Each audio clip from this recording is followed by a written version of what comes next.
To describe this story as horrifying would be an understatement. And if that sounds like a warning, then that's exactly what it's meant to be. It deals with the sexual abuse of children by satanic cults. And not only that, human sacrifices as well. We started investigating these secret satanic cults when a British Member of Parliament linked them with the ritual murder of children. In this day and age, it sounded too far-fetched, as did suggestions that the same thing might be happening in Australia. But then we met Teresa. She's only 15, and for 12 of those years, she's been the victim of relentless depravity. Teresa's story is both shocking and compelling, yet it's a story she's anxious to tell.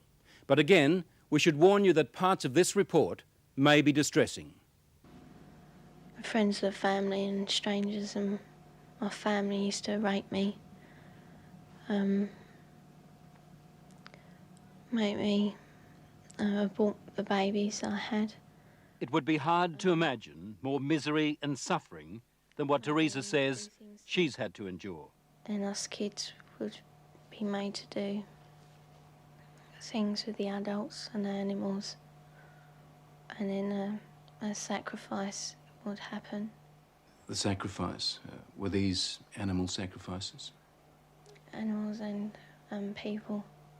On what scale do you think this was happening? Enormous, far beyond what we've ever heard of here before. Teresa's mother, Bridget. You're talking about mass murder?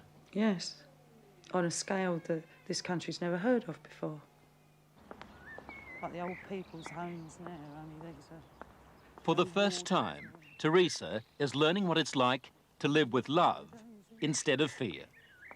Pretty low. In this quiet English village, with the help of her mother, she's slowly repairing her broken life. Teresa is now 15, but at the age of 2, she was left in the care of this woman, the grandma she called Nan. And that, she says, is when her torment started. Who was the leader? Who was the boss of the gang, of the cult? At home it was my nan. Your Nan made you have sex with animals? Yeah. Like goats and donkeys. The story of Teresa is a story almost too horrible to recount. A case of child abuse that goes well beyond the kind of things we normally associate with the abuse of children. In 27 years of reporting, it has to be one of the most painful stories I have ever had to tell. How many men or how many people would have sex with you? What, at one time? Yes. About everyone who was there, which must have been about 20. You know, from 10 to 20 people. If it was a big ceremony, it used to be 30. What would your grandma be doing when these men were forcing themselves on you? Usually laughing. Or smiling. Or having sex with another man. Or other men. A chronicle of debauchery and depravity so horrific it's hard to believe. You have to ask yourself, could Teresa be just making it up? No. I know what's true and what's not. No, I know what I saw. Children don't make up elaborate lies that this would have to be if it was a lie, which I know it is not. It isn't. This couldn't be a terrible dream, a nightmare that you're reliving? No. It's no dream. It's a nightmare, but it's not one you can wake up from. It's there all the time. This really happened, you're quite sure of that? Yeah. The police don't think Teresa made up a story. Some of the cult members are to stand trial. 5 men have been charged with rape. As for Nan, the grandmother, she's 61 and lives in this council flat in South London.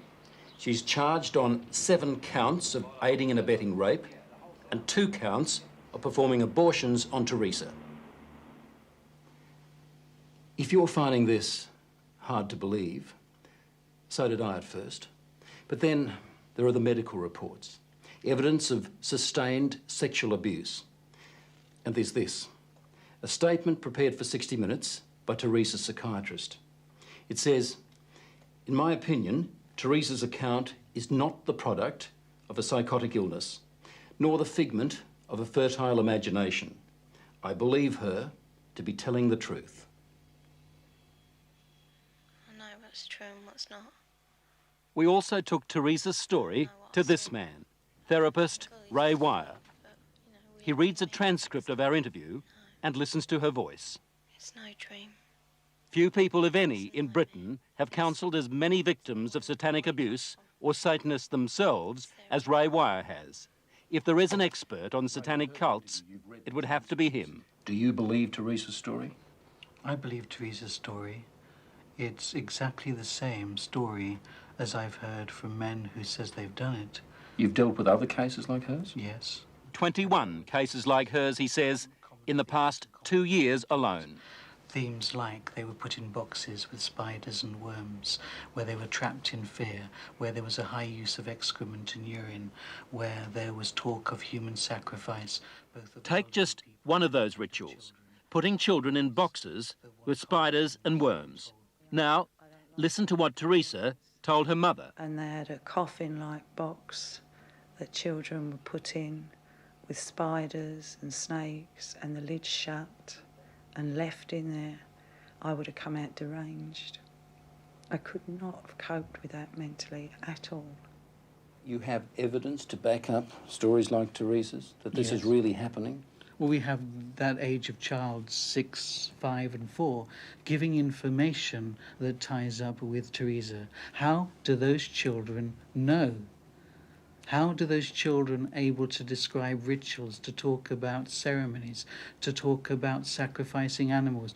How do those children know? Nightmares, imagining it? You can't imagine those things at 3 and 4 years old, and you also don't have the evidence of anal sex abuse and oral sex abuse and all that other abuse that clearly those children have experienced and endured.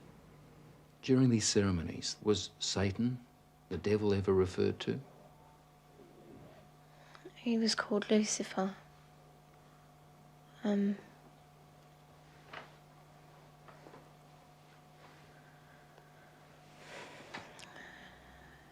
What did they say about the devil, about Lucifer?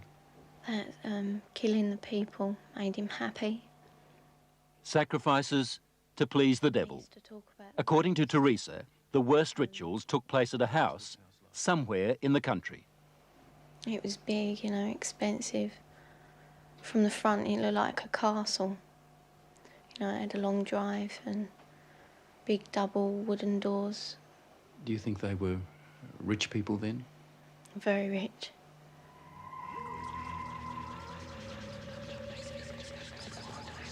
Now, where was this big house somewhere in the country? Teresa says she can't take the police there because the Satanists made sure she'd never know how to find it. Teresa was always drugged, or on a couple of occasions she says she was knocked out. She never fully knew the route. There was a tramp who was brought in once, you know, and he was killed. He was cut from his throat down to his stomach. And they ate him, or bits of him. They killed a man at a ceremony Yeah, in front of you? yeah, in front of all of us. Did the tramp, did this man fight back? No, I think he was, you know, drunk or something. He seemed really dopey. He was laughing a lot when he was brought in. And he started screaming when they began to cut. But after a while, you know, he died. I'd seen a few killings before then. Although I wasn't used to it, you know, that was the worst one. I really don't know what I thought. I suppose I thought, thank God it's not me. Let me get this right now. Are you saying that you saw more than one person killed in that house? Yeah. I've seen loads of babies killed there, just newborn babies, or aborted ones which were only small. You know, 4-year-olds. Any age, really. Did they ever say they might kill you? They threatened to kill my little girl, who, when I left, was still at the house. A friend? Huh? What little girl? My little girl, Alex. She's about 4 now. You mean you had a child? Yeah. How old were you when you had that child? 11. Motherhood at the age of 11. I never talked about But it. from what Teresa told her mother, it wasn't the only pregnancy. We think about 7 or 8 times. It's hard to say. It was constantly happening from the time she was capable of being pregnant. What happened to the pregnancies, to the babies? They were aborted by my nan or by one of the doctors at the house. There were doctors there at that house? Yeah, there was 2, I think. Yeah, and a nurse. What would happen to the fetuses, the unborn babies? They used to be taken away most of the time, and one time the baby was taken out of me and then killed in front of me because it was still alive. And then, what would happen? Well, after they killed it, they would eat it. Well, we were also made to eat it. You were made to eat your own fetus. Yeah. Who made you do this? My nan. You'd think the one person in the world you could leave a little girl with would be Grandma. Someone to give her love and protect her from harm. Yet, when Teresa was left to live with her grandmother, they might as well have handed her to the devil himself. Grandmothers, I mean, the vision it conjures up for you, a sweet old lady with grey hair, rosy cheeks, holding her arms out to love her grandchildren. And it was exactly the reverse. But why was Teresa living with Nan in the first place and not with her mother? Well, when my first marriage broke up, I took the children with me and couldn't cope. So I gave them to their father, who in turn moved to his mother's. And To Nan's place? Yeah. And when he left the Nan's place, he left the children there. How do you feel now towards her grandma and the other people who did all those things to your daughter? They disgust me. They are the worst form of life this earth has had the misfortune to create. Vile. Did you ever try to run away? You must have been frightened. A couple of times I did, but my uncle, he caught me and brought me back. Going to the police? Did that occur to you? No. No.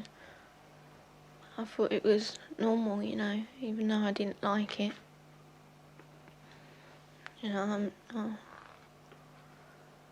mean, you don't like to eat greens, but you know, somehow I thought it was just her being called to be kind or something like that.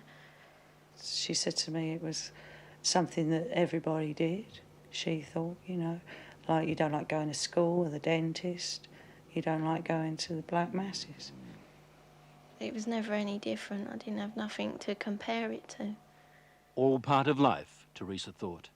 Even a miscarriage one day at school. Yeah, I asked the teacher if I could go to the toilet, and she allowed me out.